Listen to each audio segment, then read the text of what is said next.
Senior correspondent for TSN, contributor to CTV National News and W5. He has won 6 Canadian Screen Awards for his original features, and in 2025 was recognized for his, quote, fearless reporting by the Hockey News and its list of 100 people of power and influence in hockey. Prior to joining TSN, he served as a contributor to the New York Times and was foreign affairs writer for the Toronto Star, where he also covered sports business. And what's not written here, but what I can report to you credibly, is he's also a lovely, lovely guy. And we're really lucky to have him here tonight. He was selfless. The minute I asked him, it took him 2 seconds to say yes. So please welcome Rick Westhead.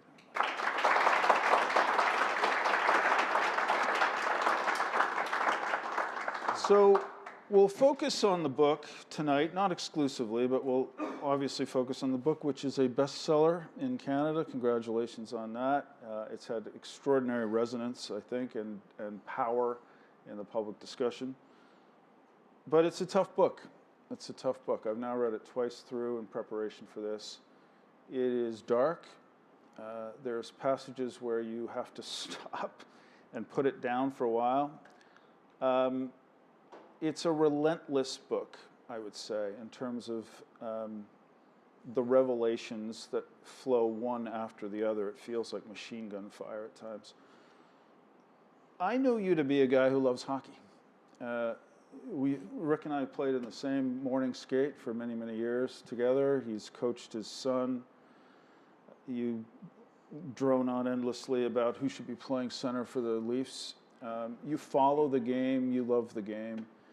But when you write a book like this, inevitably, there are many who will say, you're the bad guy. You're trying to tear down this game. You're trying to rewrite the classic Canadian narrative around hockey, the Tim Hortons commercials, the early mornings, driving to the rink and back, the magic that is in the game that you love. How do you respond to that? Well, first, thank you to everyone for coming tonight. It's cold, and you know, it takes real intent to get on the subway or drive downtown Toronto, even on the best of days. So thank you for everyone coming. I know, like you do, when you do investigative reporting, that people that you are reporting on are not going to be happy sometimes. These are uncomfortable truths. And the bargain that we strike when we do the work is that we know that this is going to happen, right? It's not like this is a new phenomenon. One of the comparisons I draw in the book too is the Catholic Church. Yeah. And in 2001, the Boston Globe came out with a number of amazing stories, amazing in terms of the reporting behind them, about how the church in the city of Boston was taking priests who'd been accused of hurting children and moving them to new parishes where they often reoffended again. And when the Globe published this reporting, the response from the church was immediate.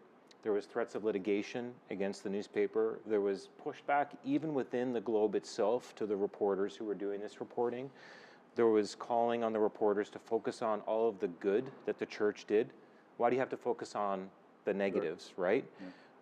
One of the prominent bishops on the east coast of the United States actually called for the wrath of God to come down on these reporters who did this important work that was, for people who may have seen it, was used to inspire the movie in 2026 Spotlight, which won the Academy Award for the Best Picture. So it just goes with the territory, you know. I know in my heart that what I'm doing is right. I know that it is leading to conversations that are making children safer in Canada. And if that means that the cost of that is that, you know, people in hockey might not like me, I think in the foreword, Stephen Brunt wrote that Kevin Lowe, a member of the Hockey Hall of Fame, wondered if I was writing this book out of spite because maybe I was cut from hockey teams when I was a child. I mean, read the room, look at all the cases. You know, even since we first learned of this case, even since we learned of this case in London, Ontario, just go down the roll of all the different stories there have been. 2 players in the Quebec Major Junior League, Nicolas Daigle and Massimo Siciliano, who pleaded guilty last year to sexual assault on the eve of their trial.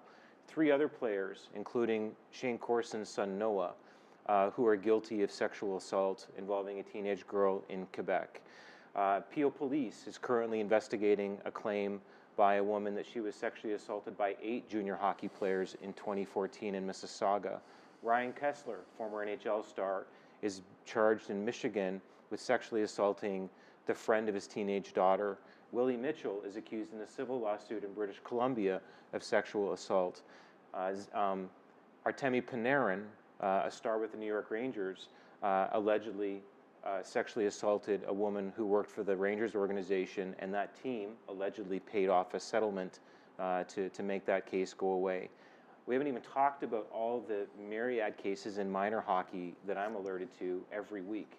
There is clearly a problem here, and just to finish my thought, 2 things can be true.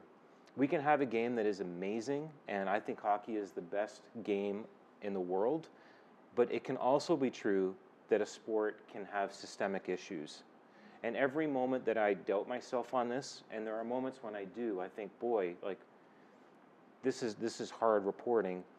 I think of what my friend Sheldon Kennedy tells me. You know, one of the blessings of this reporting has been becoming a friend of Sheldon, who is a Canadian hero, right, for coming out. For those who don't know, Sheldon Kennedy was raped hundreds of times by his coach in junior in the 1990s, and came forward to the police, which led to Graham James, his former coach, being convicted. And every time I talk to Sheldon Kennedy, he tells me, even this week, it's the tip of the iceberg. Keep going. You're on the right side of history. These are systemic problems that must be confronted if we're going to make this sport and other sports in Canada better and safer. Any pushback in terms of, you mentioned litigation, you name a lot of names in the book, and a lot of these guys are on the record, like with their names, which is one of the extraordinary things about it, because it's tough. I know in this subject matter in particular, it's very difficult to get people to go on the record, and the credibility that comes with that is extraordinary, and you were able to do it a lot. Has there been any pushback in terms of threats of litigation? No. No. No. And, you know, when we do this work, being sued is a possibility, right? I've been sued a few times, never lost a lawsuit, right? But that is the territory, right? In one case, just if anyone is wondering, we did a documentary for TSN about the culture of gymnastics. And a coach who was featured in the documentary sued us for defamation and alleged that the main allegation in his case was that we had not given him an opportunity to comment.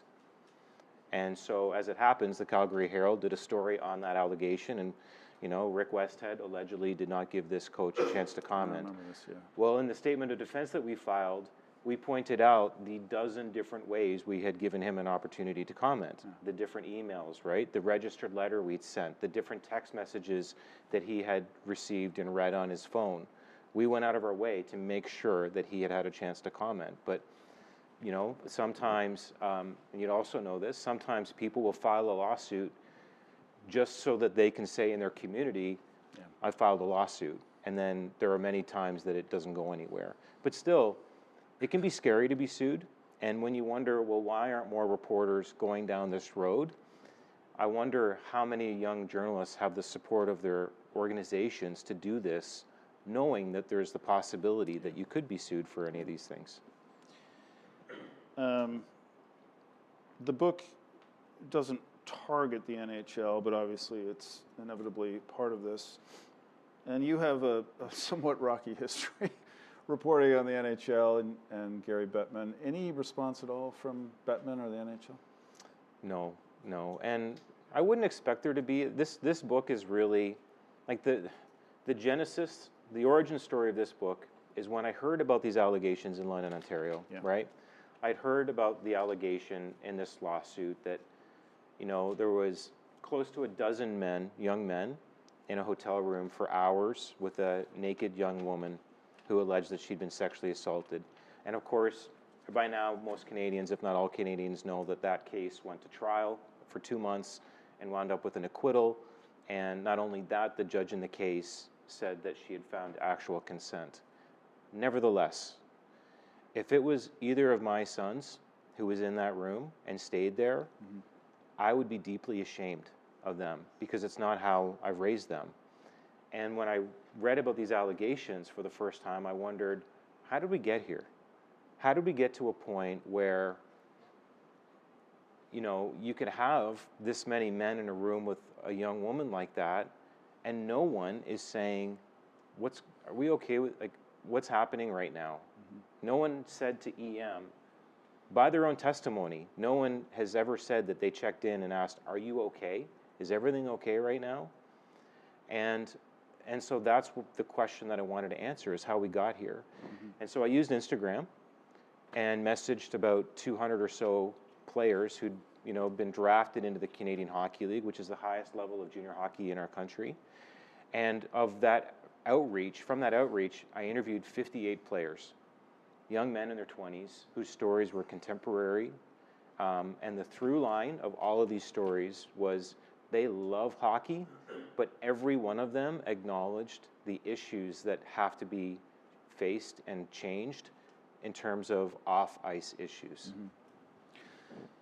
Let's just talk, I want to dive into the book, but before we do, the process of writing it, it's intense. It's a very intense series of chapters which detail, in some cases, with tremendous forensic precision, these cases. Talk about what it's like to spend months doing 58 interviews, which means 58 transcripts, which means going back through these conversations to pluck out the highlights and the quotes. That's an immersive process, which I know a lot about. And after an extended period of time, there's a cumulative effect often. What was your worst day writing this book? I don't know that I had a worst day. I mean,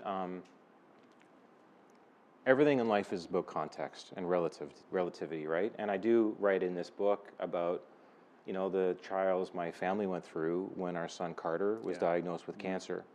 And so those months that we spent at Sick Kids Hospital, those were hard days, right? Writing this, you know, you mentioned 58 interviews. It was actually far more than that, because each one of these players, you know, I'd want to go back and ask them more. So you do an interview with them and then follow up. I remember, like, one of the players quoted in here is a former Ottawa 67s player named Ben Fanjoy.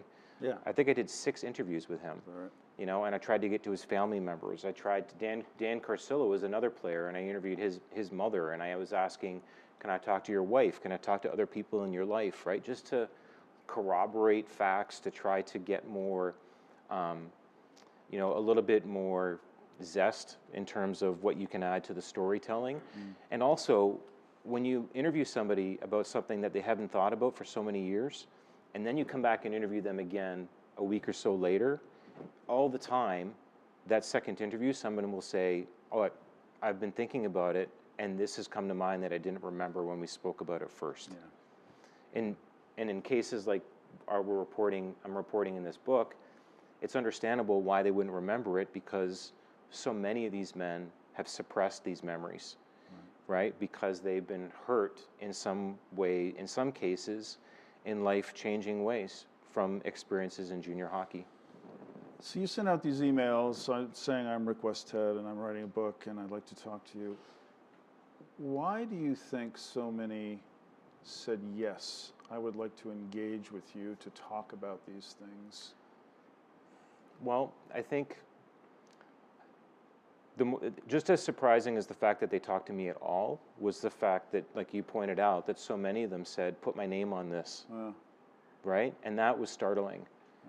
And, you know, can I read a section to back up my... So I haven't actually done any readings on this in the months since this has been out, but just to highlight what these men are talking about, one of the players I interviewed a number of times is a former NHL player named Curtis Gabriel. And Curtis Gabriel grew up in Newmarket and was raised by his mom after his dad's death by suicide when he was 10. He tried out for a junior C team, and a scout saw him and offered him a tryout, and the next thing you know, he was playing in the Ontario Hockey League. And I'll just read a couple paragraphs here.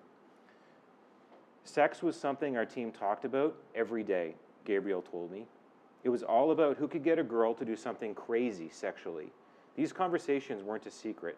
At the end of our team practice, if you paid attention, you'd see guys banging their sticks and all of a sudden someone had to do a lap. It's because the guy shared a story about sex.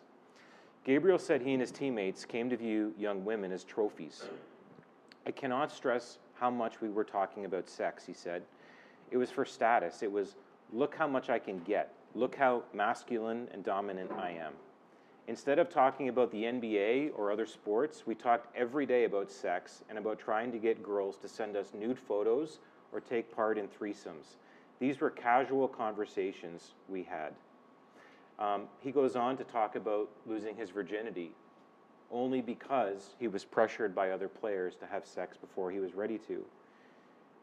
He says, he says that he remembered being called to the back of the bus by veteran players and being told to share the story about how he'd lost his virginity. I was young, Gabriel said. I'd kissed one girl, that was it. But there was so much pressure, so I just made a story up, because if they had a sense you were a virgin, it meant ridicule and embarrassment. Days after Gabriel told his story, his teammates discovered he'd lied about it. He said that to avoid further harassment, he arranged to have sex with a young woman. I was like, fuck it. I'm going to just sleep with someone to get it over with, he said. I had to do it. I needed to reclaim my masculinity and my standing on the team. I was home for Christmas. I had a pretty good idea who to call. It was a 19-year-old girl who lived in another OHL city and followed me on Instagram. I just told her I needed this to happen, that I didn't want anything more from her than the sex, and she agreed. Anyways, Curtis goes on to share other stories about this. And what strikes me about that is the message that OHL and junior teams give to parents when they draft their sons and they move away from home to live with billet families. And that message is, we're a family and we will watch over your son as if he was our own. You cannot tell me that these conversations on these buses are happening without the knowledge, the full knowledge of coaches. And what a betrayal that is. And so, of course, we have to report on this. Mm-hmm. You know, since the book came out, I've been, every day, someone new messages me. Yesterday, it was somebody who was a billet parent in North Bay. A couple days before that, it was a young woman who wanted to share experiences she'd had with hockey. On the weekend, a former NHL player whose son had gone through an issue with his teammates in junior. And one player agent, his name's Rich Winter, based in Edmonton, talked to me about how many former players that he's talked to about issues like this, men who, because they've been so desensitized to sex because of stories like this, have wound up in marriages with serious intimacy problems, with impotence problems, that they trace back to their experiences in junior hockey. So lifelong implications. There's other examples of that I want to get into. But let's start at the beginning, at the genesis story for the book and for much of your work. I'm always fascinated by the question of how'd you get it. So Rick, as you probably know, broke the story on the lawsuit, the EM lawsuit that led to the charges against the 5 NHL players that ultimately gripped the nation and had us all spellbound. So how do you get it? So, and you start here. You start the book this way. So you're in Europe. You're in Serbia. You're reporting. You're shooting a documentary for TSN. You're busy. Your phone is ringing, an unknown number several times. You don't answer. You're busy. Eventually, you pick up, and there's a voice at the other end of the phone, and that person says, you need to get to the courthouse in London, Ontario, and pull the documents in a new lawsuit that's been filed against Hockey Canada, the source told me. They spoke rapidly and quietly, their voice barely above a whisper. Quote, this will change hockey. It may change our country. Our conversation lasted less than a minute. It took several days while I was still in Serbia before I finally connected with someone at the London courthouse who, after I paid the required $10 fee, agreed to email me a copy of the court record the tipster had mentioned. The 33-page document outlined an allegation of sexual assault EM versus Hockey Canada, Canadian Hockey League, and 8 John Doe hockey players that would leave Canadians shaken. So that's a good day when you get a tip like that. There's a million tips, but that's a remarkable tip. Yeah, I remember emailing my colleagues at TSN and saying, brace yourself when you read this court document that I'm about to send to you. And then I remember it being a very nerve-wracking week because, there was a time not too long ago when reporters would have a big story and we'd run it on the front page of a paper on the weekend, and we'd call someone for a comment and give them a chance to comment at 6 p.m. on a Friday night. Yeah. Hardly fair. And so in this case, I remember, emailing and our lawyer was brought into, Peter Jacobson was brought into it right away. And we talked about, okay, what's our game plan to report on this? So we had to try to reach the Canadian Hockey League. We needed to reach Hockey Canada, of course. We tried to figure out who the John Doe players were. We tried to get to EM or alternatively EM's lawyer to see if they wanted to comment. And all this takes time. Yeah. The Canadian Hockey League says, we'll get back to you when we get back to you. When we get back to you, yeah. And so every day you get up and you wonder, well, is someone else going to break the story today? But again, I think it's important, and opportunities like this to talk about how we do what we do is so crucial to talk to the public, because the public, in my opinion, do not care who has the story first. No one cares. Whether it's a trade that we're all scrambling over to try to break on Twitter, or whether it's important reporting about a sexual assault case like this, Canadians don't care whether TSN has it first, or the National Post has it first, or the Globe, or the Star, or anyone. What the public cares about is that we're responsible and that we get our facts right. Yeah. And so in a case like this, there was a chance that holding off could get us scooped. And in fact, that actually happened not long after this. There was a point when, as Canada was blowing up with this story and there was parliamentary hearings, I got another tip that Hockey Canada had for years been maintaining a secret slush fund. A fund that was built with minor hockey registrations from Canadians across the country, and that fund was being used to quietly make these cases go away. And I was working on another story about another alleged sexual assault involving members of Canada's 2003 World Juniors team in Halifax, and I was focused on that. And in the time it took me to come back to the slush fund story, the Globe and Mail had broken it open on the front page. Grant Robertson, that's amazing reporting. Yeah. You've never talked about who this person is who called you. Are you at liberty to do so now? No. So that's the bargain, right? If the minute that we start playing cute and give hints or talk about this at all, why would anyone ever trust us again?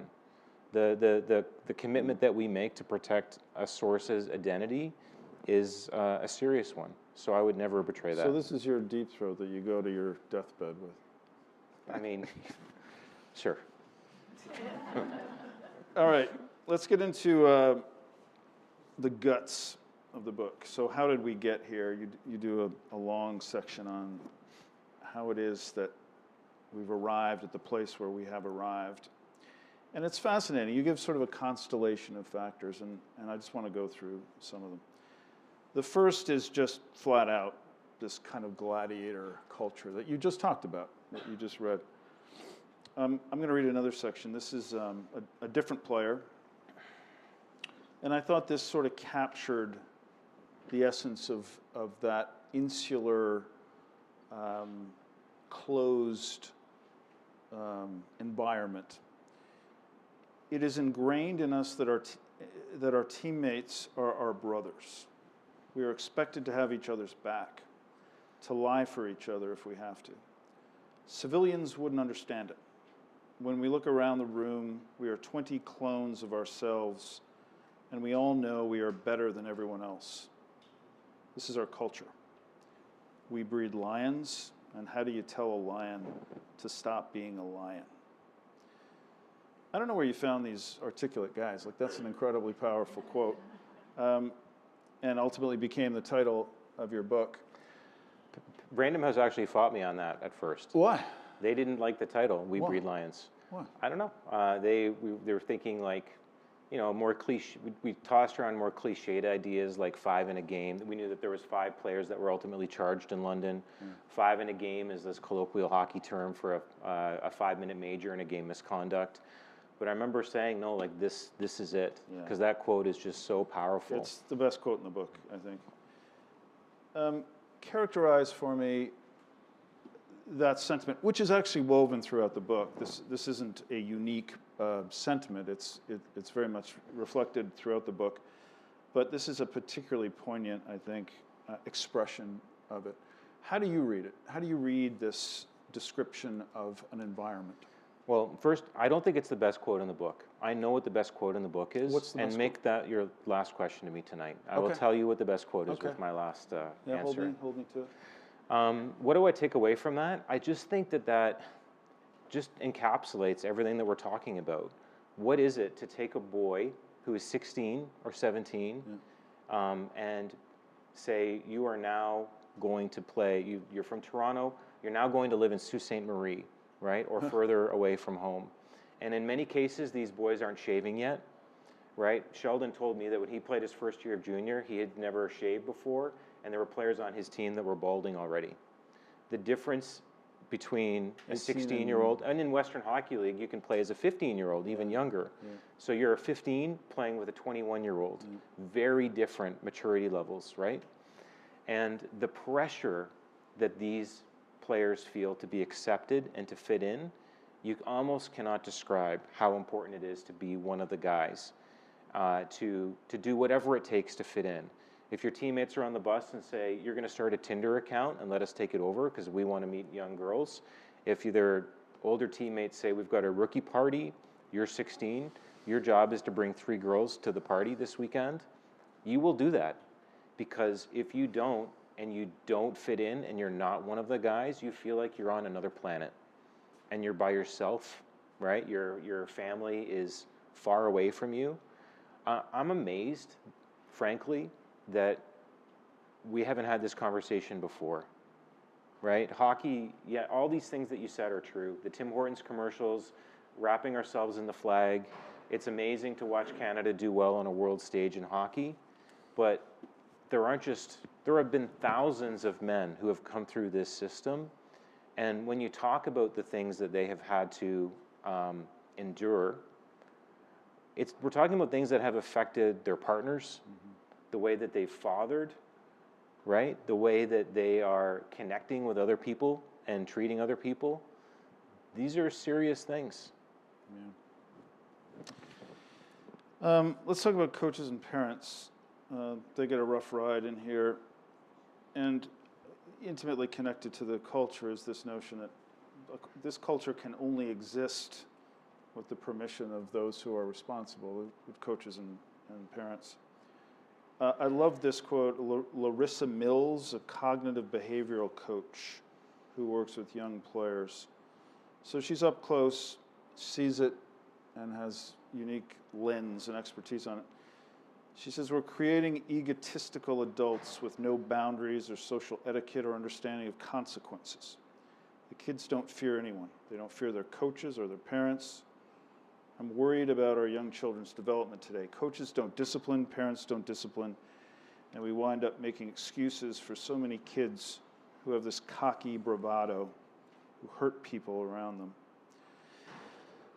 I mean, it's a sobering quote from an expert who very much lays the blame at the feet of adults.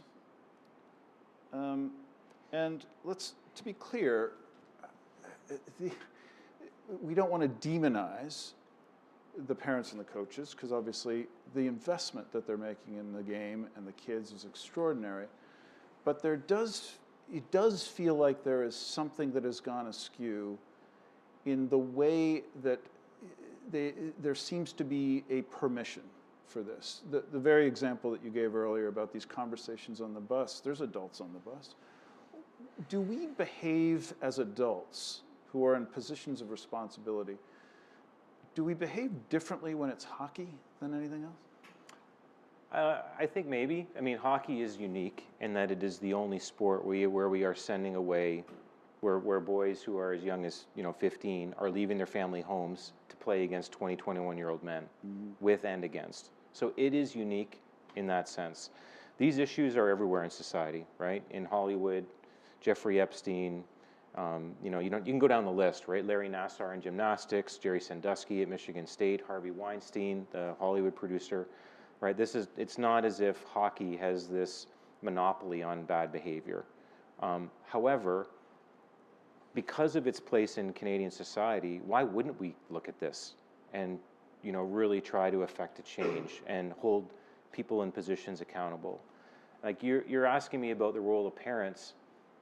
You, in your next IJB evening, could also do a conversation about the crisis that we have with young men right now, because there is a crisis.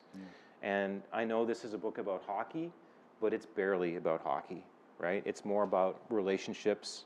And I talk to a lot of young men. I talk to the 58 that are quoted in here, but even since this book came out, I've talked to many more who've reached out and wanted to speak about this.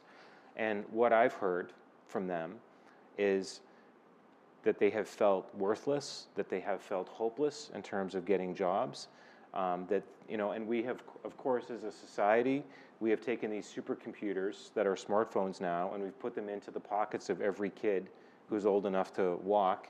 And so the kids have an unending supply of gaming and gambling and pornography, and not just pornography, regular pornography, violent pornography.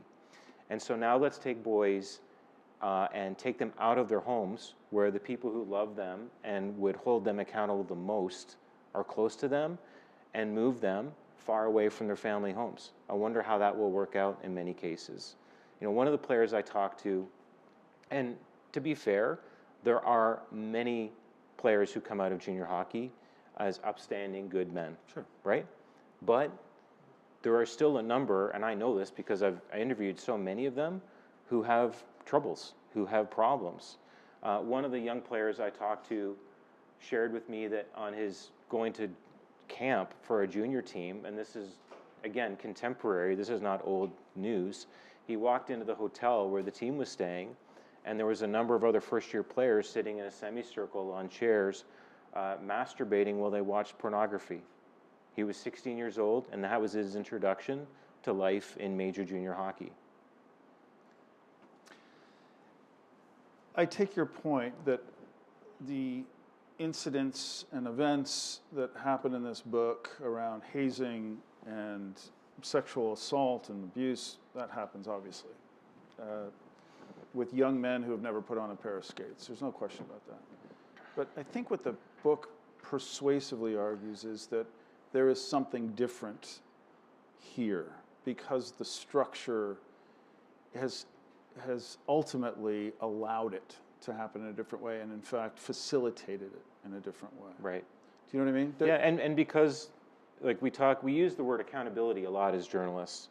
There is no accountability, right? If we hear about an incident, and there are many of them documented in here, and it gets in the public conversation, the leagues, the Western Hockey League, the Ontario Hockey League, the Quebec Maritime Junior Hockey League will say, we take this very seriously, we are investigating this. Yeah, right. And then you know what happens? Nothing. We don't hear anything. Yeah. Trust us. Yeah. Well, trust is earned, right? And all of these different cases that these leagues have investigated, there was a player in 2018-ish named Eric Guest, who was a rookie with the Kitchener Rangers, who went on social media and said that his older teammates had forced him at a rookie party to use cocaine. And he talked about having, other bad experiences in junior. The league said immediately, we're going to investigate. And it was the last we heard about it. What happened? We don't know. Yeah. Okay, I want to talk about journalism and its responsibility on this issue. Because I thought this was really, really interesting. And to some extent, we have to accept our own role in all of this.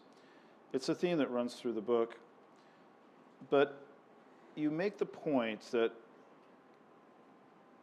the way we cover hockey, which is not just a sport but a cultural phenomenon, is largely through daily reporting. There's reporters in every city and town covering whether it be the junior team or the NHL club. And they file stories on a daily basis. You work for TSN, which employs many daily reporters. This newspaper, every newspaper has daily reporters who are covering this. And so how is it possible that nobody has written about this in such a comprehensive way prior to 2025?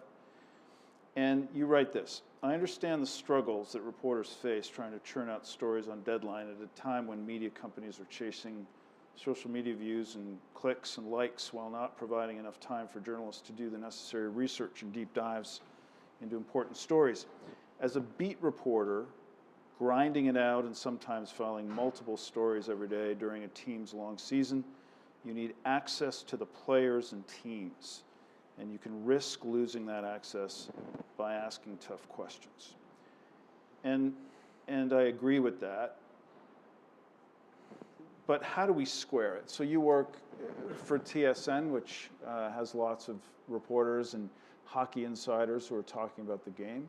And they absolutely, to do their job, they need access. They need to be able to pick up the phone and get the GM at the New Jersey Devils in the next 5 minutes to talk about the trade.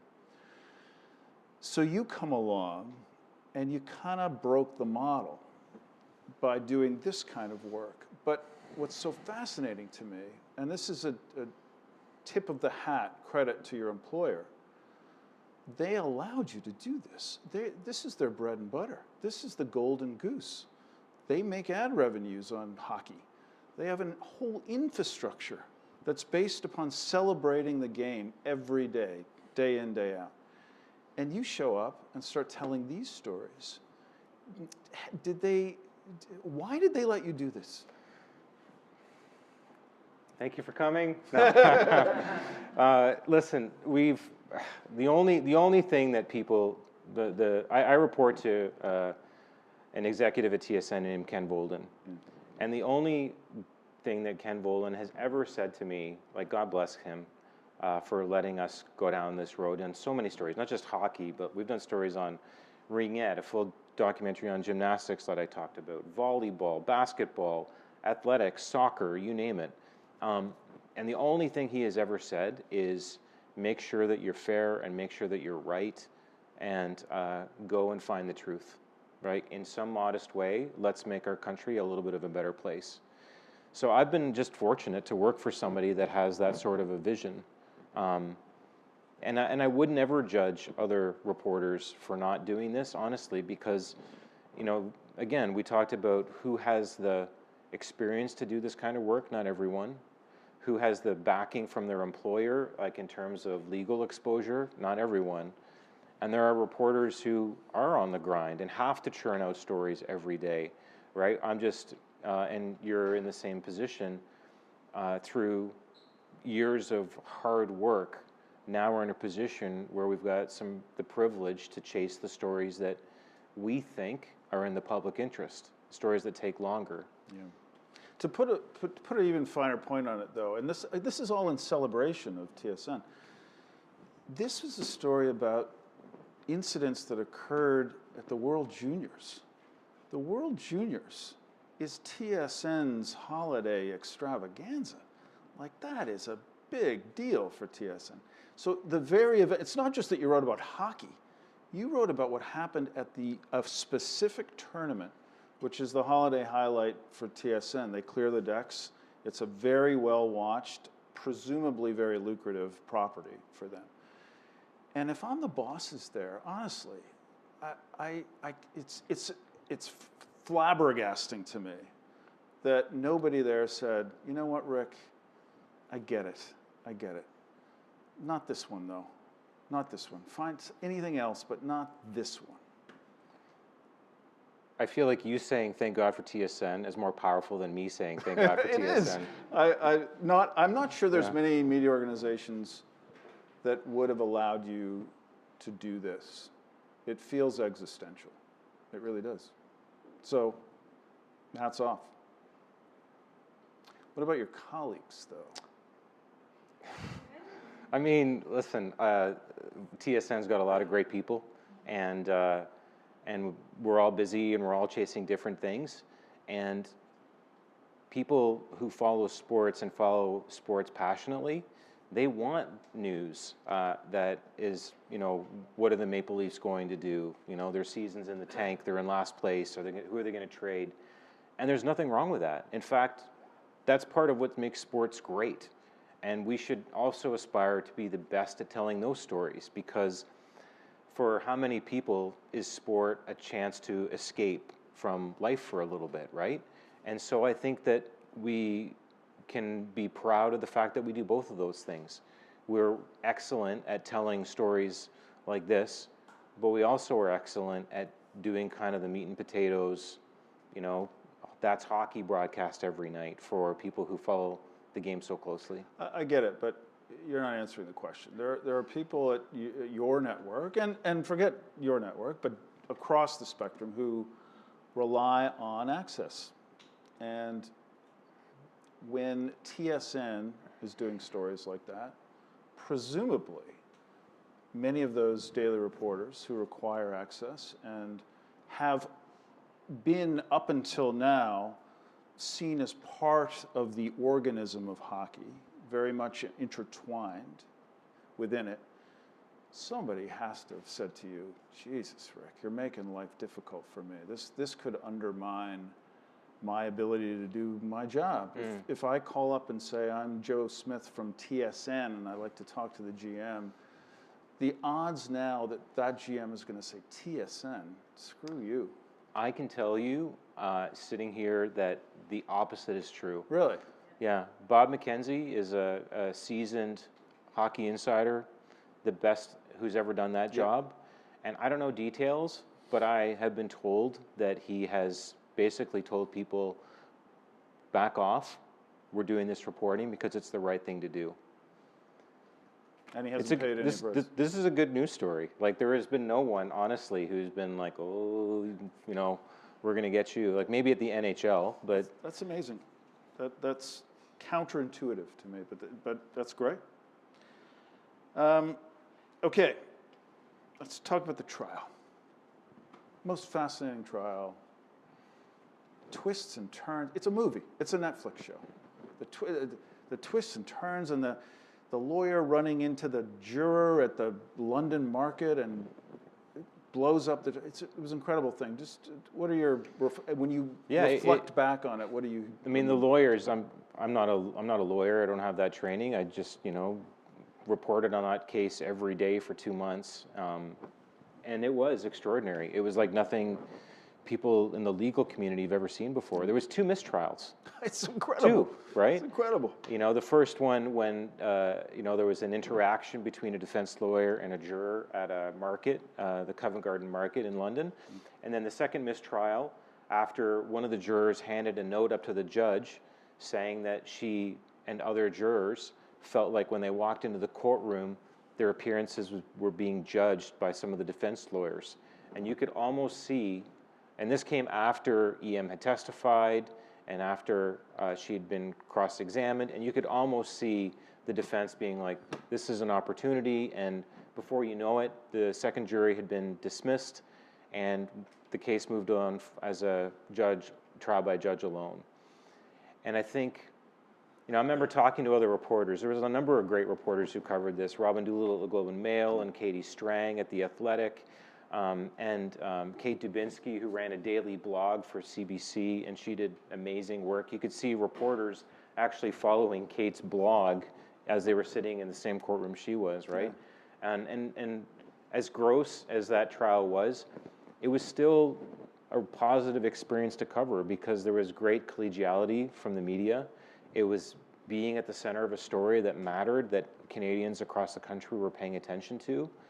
And yeah, and I would say that the feeling among journalists from almost the first day of the trial was this is going to be an acquittal. Really? You all thought that? Yeah, yeah. Why? I remember, well, just because of how problematic EM's first statement to the police had been 3 days after that incident in 2018. We came to learn that before charges were laid, that the Crown Attorney had met with EM in London and said, just so you know, this is going to be a long shot, right? You know, there's issues here. We believe what you're saying, but there's issues with your testimony. And, you know, for people here, for people listening to this later, I've asked Crown attorneys and you know, experts in sexual violence about this case particularly, and what their advice would be moving forward to someone. And I think it's good advice. One of the Crowns I talked to said, you know, if you're sexually assaulted and you're capable, do go to the hospital and have a sexual assault evidence kit collected. And then your second stop should not be the police. Your second stop should be a lawyer. Get independent counsel before you go to the police. You don't have to go to the police the day or 3 days after or 3 weeks after a sexual assault. In the Canadian Criminal Code, there is no statute of limitations for sexual assault. And so, you know, again, the advice from experts is talk to a lawyer and collect, you know, take your time before you go in and make a statement. And the reason for that is if the first statement is not accurate, it could undermine ultimately the entire case. In this case, and in other cases like it, like EM testified that she felt like she was to blame. And in many cases, again, I'm not an expert, according to the experts I've talked to, that's a common perspective. Why was I wearing what I was wearing? Why was I putting myself in a situation in a room? Yeah. Why was I drinking so much, right? EM had alleged she had, that evening, had 12 alcoholic drinks, and the defense contended that, in fact, some of the shots that she had were only half shots, so she only had 8 drinks instead of 12. Nevertheless, drunk. Yeah, and there would be feelings of, well, why did I drink as much as I did as well? She testified about that. You had some moments as well. I didn't know some of this stuff. So you're out in the hallway in the courthouse, and a guy confronts you and says, this is all his fault. You're ruining these boys' lives. And then he shows up with a T-shirt with your face on it that says, Rick Westhead is a piece of shit. You're going to get what's coming to you. What's that like? I mean, I believe in freedom of expression. There was a moment there was a moment that I thought about asking if he wanted me to sign his shirt. Yeah. So your face, he got your face. He did a lot of work for this. He went to extreme. Yeah, it was extraordinary. This was outside the courthouse. I mean, it takes you in an instant, and all of a sudden, like, your brain switches. Right, and you're looking at the hands, like, is there a weapon in his hands? Does it look like he has something in his pocket? He was a big guy, he was about 6'4", and you know, how much space do I have between him and I? But at the end of the day, you know, I tried to de-escalate it. I asked him why he was so upset. I told him that journalists have a job to do, and it's to report on these stories that are in the public interest. And he ultimately ran away into his car, took off, and the police got his license plate and visited him later that day and served him with a criminal trespass notice, telling him that he'd be charged if he came back to court. It's not the only, like, there are angry people, right? And social media has made that worse and accelerated that.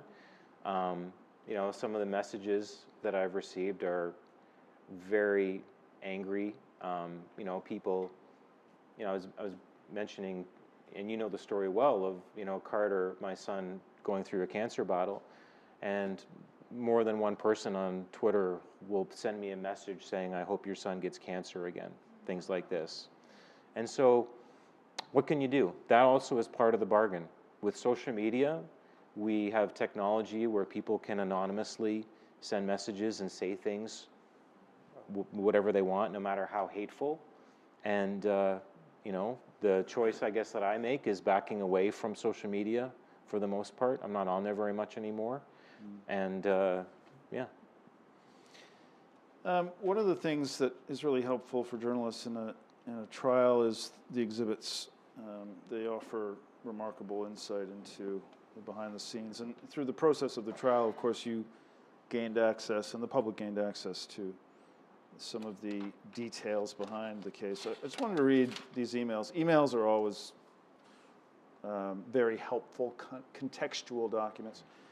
So these are a series of text messages between one of the 5 NHL players, Michael McLeod, and EM. So these would have happened a day or two after the incident. So he writes to her, "Did you go to the police after Sunday?" McLeod wrote at 11:26 a.m. "I talked to my mom about it and she called, I think, but I told her not to," the woman wrote. "I don't want anything bad to come of it, so I told her to stop." "You said you were having fun?" McLeod wrote. "I was really drunk and didn't feel good about it at all after," she responded. "But I'm not trying to get anyone in trouble. I know I was in the wrong too." At 12:04, the woman wrote, "I was okay with going home with you. It was everyone else afterwards that I wasn't expecting. I just felt like I was being made fun of and taken advantage of." And then he responds a minute later, "I understand that you're embarrassed about what happened, but you need to talk to your mother right now and straighten things out with the police before this goes too far. This is a serious matter that she is misrepresenting. It could have significant implications for a lot of people, including you. What can you do to make this go away?" There's lots of this material. When you're reading through this, and this was all presented in court, obviously, was that material helpful to the Crown's case or ultimately undermined it? I'm not sure. I mean, there was a lot of material. Like that passage was, the Crown believed that that was going to help their case because they argued that when EM wrote this text message to Michael McLeod saying, "Hey, like, I was okay going home with you. It was everything else afterwards, all these other men. That was a problem." And the Crown believed that, hey, well, if it was true that EM had said to Michael McLeod, "Why don't you invite all your teammates back here? Invite the whole team back to the hotel room. I'd like to have sex with everyone." If that was true, then McLeod surely would have responded to her text message saying, "What are you talking about? You wanted this to happen. You asked me to get everybody to come back to the room."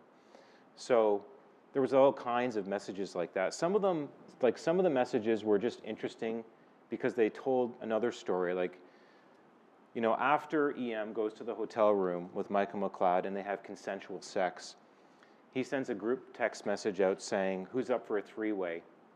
Room 209, quick, Mikey."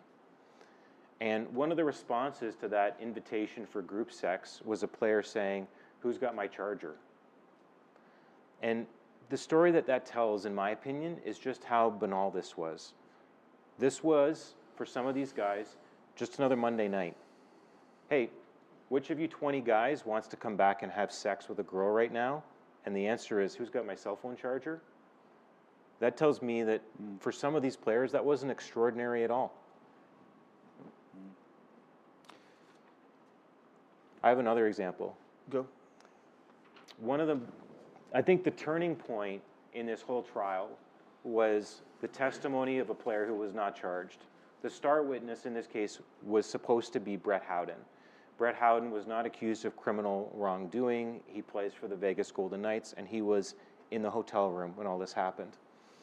And roughly a week after this incident, Brett Howden texted a teammate named Taylor Radish, who also was not accused of criminal wrongdoing and also was there. And Brett Howden wrote in his text message, "I'm so glad I left the room when I did. Duber," it was a reference to Dylan Dubé, who was the captain of that World Junior team. "Duber was slapping that girl's ass so hard it looked like it hurt. And he was happy he left when he did."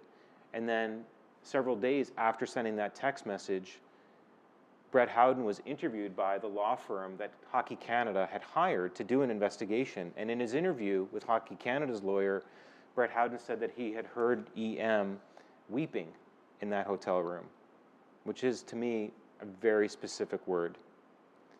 And when he was on the stand testifying, Brett Howden could not remember any of this. Brett Howden remembered that EM was consenting, but all of these other specifics he couldn't remember. He couldn't remember the weeping. He couldn't remember anything about the text message with Taylor Radish. And the defense used that to its advantage, right? He was a Crown witness. And the defense argued, like, you shouldn't, to the judge, you shouldn't even allow that text message between Howden and Radish to be entered as evidence. It's not a formal statement. And the judge agreed. And I found that interesting. You know, again, I'm not an expert on this, but my understanding is that text messages between regular people are introduced as evidence every day in cases. So I don't understand, even now, why that was not admitted. And I will always wonder how this case would have wound up if a jury had been the ones making the decision. Would it have been different?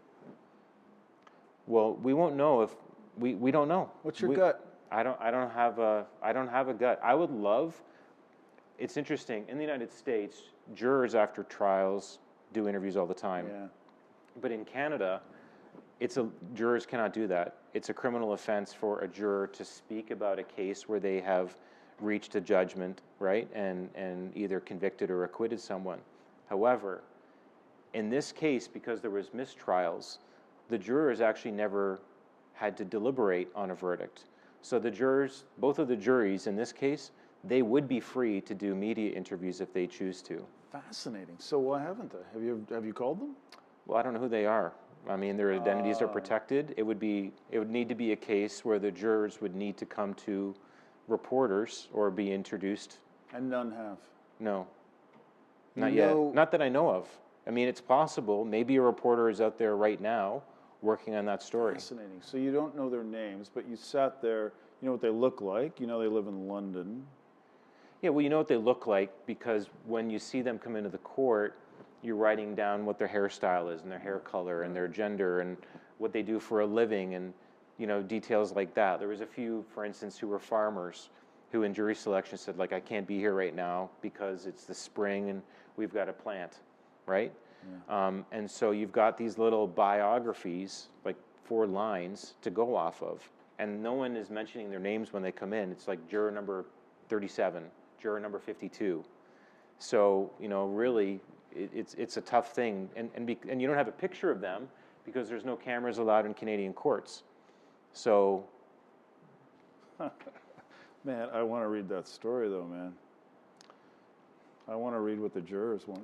I think ultimately, you know, we hear stories every day, and you know, I think the National Post does a good job of this, of stories detailing what's happening in our justice system, right? And asking questions about what happens when people are convicted of serious violent crimes and how often they get bail and what happens if they reoffend and who actually is going to prison and for how long. But in this case, I don't know that these players going to prison is the point, or even being convicted, because ultimately these 5 men have faced consequences. They, for years now, have had their names and their pictures on the internet every day, on social media every day. They've lost their livelihoods, at least for a period of time. Carter Hart is back in the NHL now, but he is the only one of those 5 who is back playing in the NHL. They have had to explain to their families their roles in this.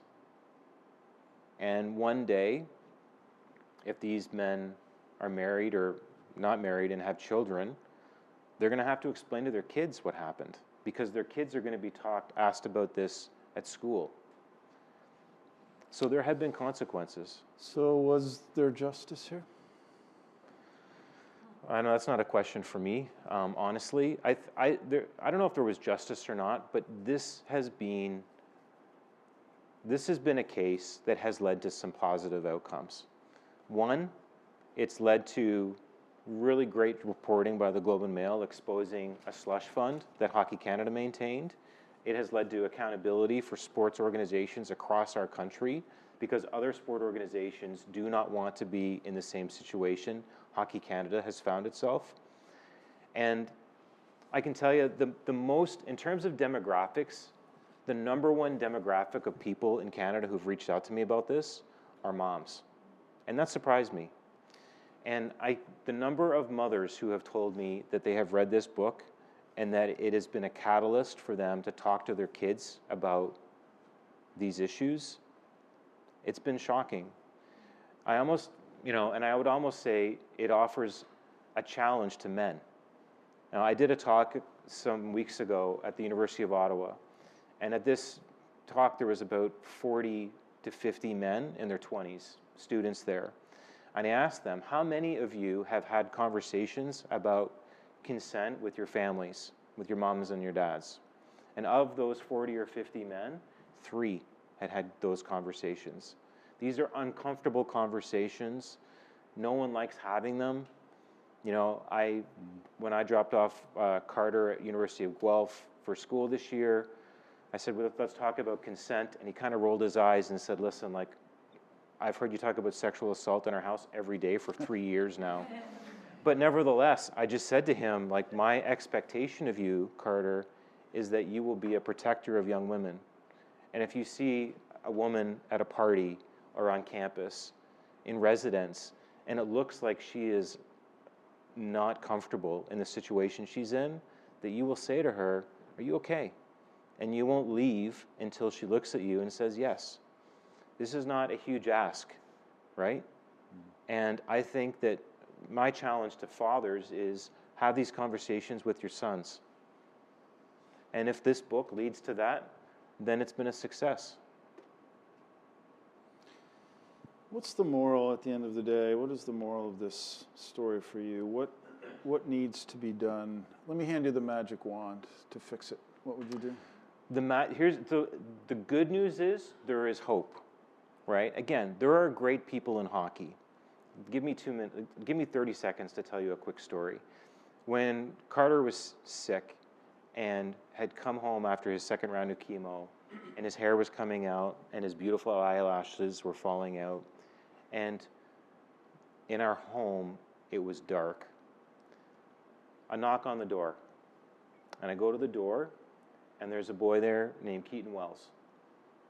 And Keaton has got a booster juice in his hand and a burger. And he says, hey, I was thinking of Carter, and I wanted to make sure he had this food for lunch. And I said, Keaton, I'm sorry.